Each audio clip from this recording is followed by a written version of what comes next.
છે। આજે આપણે સ્વાધ્યાય 4.1 નો પહેલો પ્રશ્ન, નીચે આપેલા સમીકરણો દ્વિઘાત સમીકરણ છે કે કેમ ચકાસો। તો દ્વિઘાત સમીકરણ કોને કહેવાય? તો કે આપણે એનું પ્રમાણિત સ્વરૂપ લખ્યું હતું ax² + bx + c, એટલે કે સૌથી મોટી ઘાત કેટલી હોય? 2 હોય। તો આવું કોઈ આપણને સમીકરણમાં મળે તો આપણે એને કહી શકીએ કે ભાઈ દ્વિઘાત સમીકરણ છે। તો આપણી પાસે પહેલી રકમ છે x + 1² x - 3।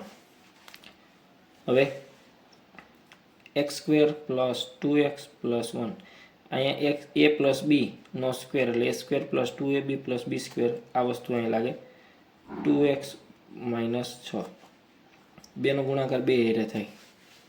હવે +2 + 2, બે બાજુથી કેન્સલ થઈ જાય છે, બરાબર છે, એટલે x² પ્લસ આ -6 આ બાજુ આવે તો શું થાય? 1 + 6 = 0, તો x² + 7 = 0। તો અહીં સમીકરણ ax² + bx + c = 0 પ્રકારનું છે, તેથી દ્વિઘાત સમીકરણ છે। ખબર પડી? આ રીતે આપણે કોઈ પણ સમીકરણ આપણે સાદું રૂપ આપતા મળે છે તેને જોવાનું કે ભાઈ આ પ્રકારનું છે, આ રીતે લખી શકાતું હોવું જોઈએ। ax² + bx + c = 0 સ્વરૂપે લખાય એટલે દ્વિઘાત સમીકરણ હોય। બીજું જોઈએ આપણે x² - 2x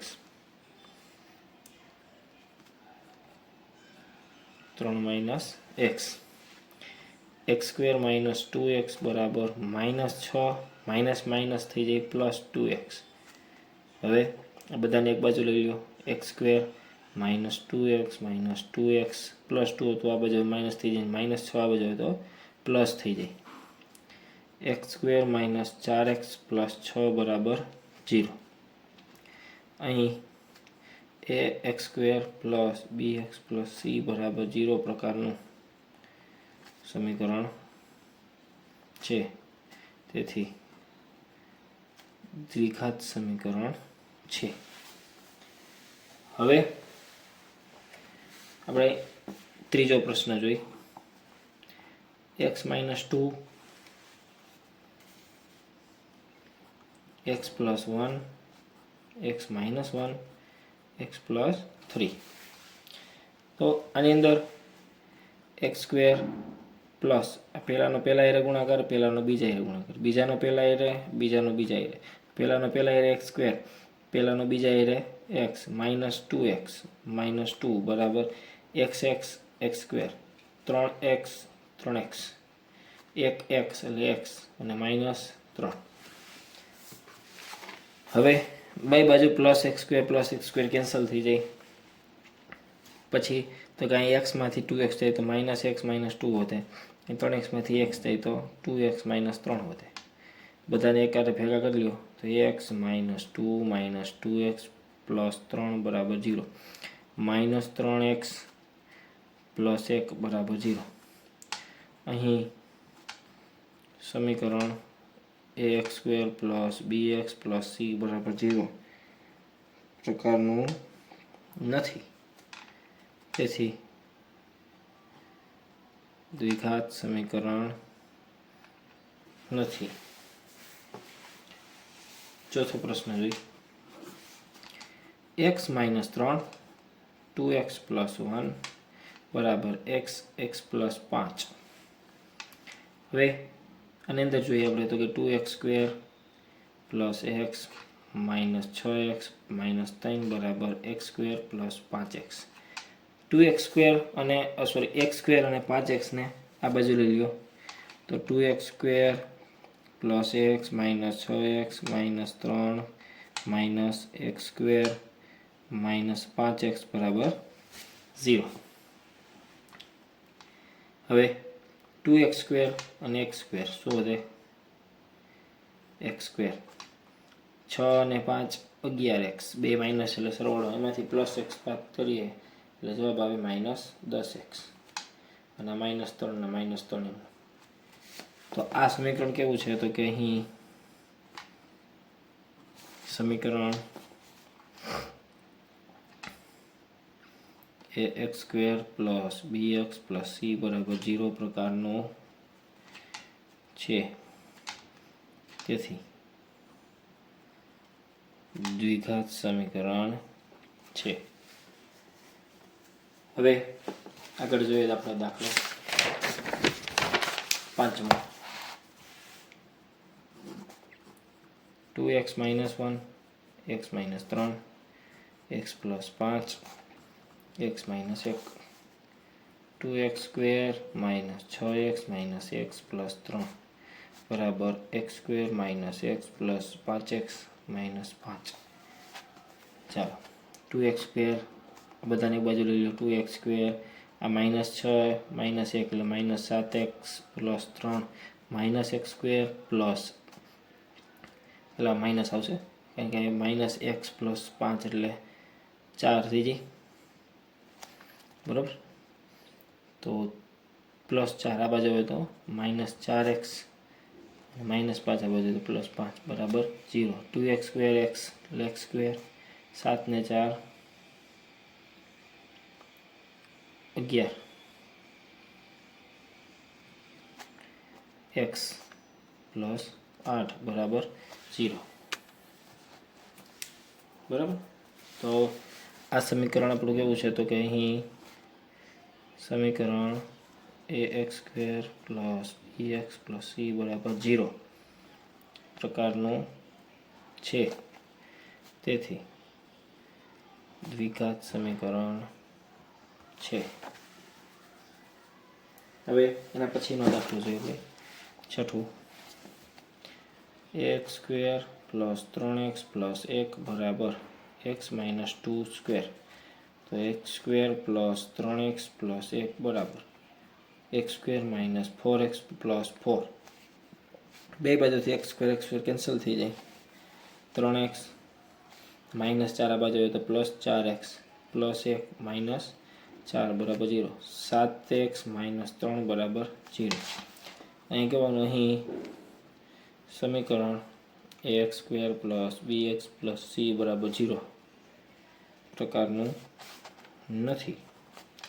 તેથી દ્વિઘાત સમીકરણ નથી. પછી 7મો. x + 2 2x x² - 1 a + b નો ઘન એટલે સૂત્ર થાય આપણે a ઘન એટલે x નો ઘન પ્લસ b ઘન એટલે 2 નો ઘન એટલે 8 plus 3a² b plus 3ab² આવું થાય બરાબર 2x³ - 2x. હવે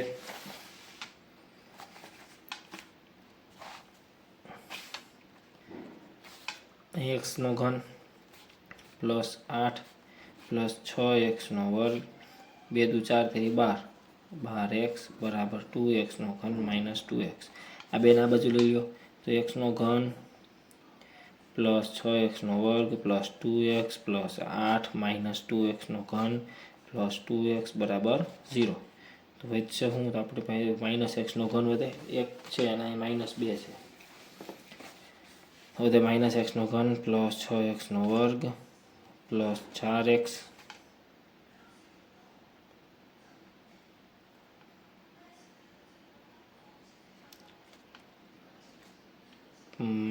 પ્લસ 8. ચાલો સોરી અહીં 12 છે તો 12 ને 2 14 થશે બરાબર 0. ચાલો તો આપણે અહીં લખવાનું અહીં સમીકરણ ax² + bx + c = 0 પ્રકારનું નથી. તેથી દ્વિઘાત સમીકરણ નથી. 8મો દાખલો પ્રશ્ન 1નો છેલ્લો દાખલો એક્સનો ઘન માઇનસ 4x વર્ગ માઇનસ એક્સ પ્લસ 1 બરાબર એક્સ માઇનસ 2નો ઘન. એક્સનો ઘન માઇનસ 4x વર્ગ માઇનસ એક્સ પ્લસ 1 એક્સનો ઘન minus 8 minus 6x² plus 12x. ઉપર જે સૂત્ર લખ્યું એ જ આવશે, પણ એમાં ખાલી નિશાની પ્લસ માઇનસની અલગ આવશે. સૂત્ર થાય એનો ઘન માઇનસ બીનો ઘન માઇનસ 3a² બી પ્લસ 3ab². હવે પ્લસ એક્સ ઘન કેન્સલ થઈ જાય. માઇનસ 4x વર્ગ માઇનસ એક્સ પ્લસ 1 આ માઇનસ આ બાજુ આવે તો પ્લસ થઈ જાય 6x વર્ગ પ્લસ 12 આ બાજુ આવે તો માઇનસ 12 થઈ જાય 0. હવે 4 6 2x વર્ગ માઇનસ 12 માઇનસ 1 કેટલા થાય માઇનસ 13x. માઇનસ 8 ને આ બાજુ લેતા આપણે બાકી છે પ્લસ 8 થઈ જાય તો 8 ને 1 થઈ જાય 9 બરાબર 0. અહીં આપણે પાછું એ લખવાનું, અહીં સમીકરણ ax² plus bx plus c બરાબર 0 પ્રકારનું છે. તેથી દ્વિઘાત સમીકરણ છે. તો અહીં આપણે પ્રશ્ન પહેલો પૂરો થાય છે અને આપણો વિડીયો પણ અહીં આપણે પૂરો કરીએ છીએ. આગલા વિડીયોમાં આપણે જે સ્વાધ્યાયનો બીજો પ્રશ્ન છે એની અંદર 2 પ્રશ્ન છે, પછી ત્રીજો અને ચોથો, એ પ્રમાણે આપણે આગળ વધતા રહીશું. અત્યારે આપણે આટલું રાખીએ છીએ.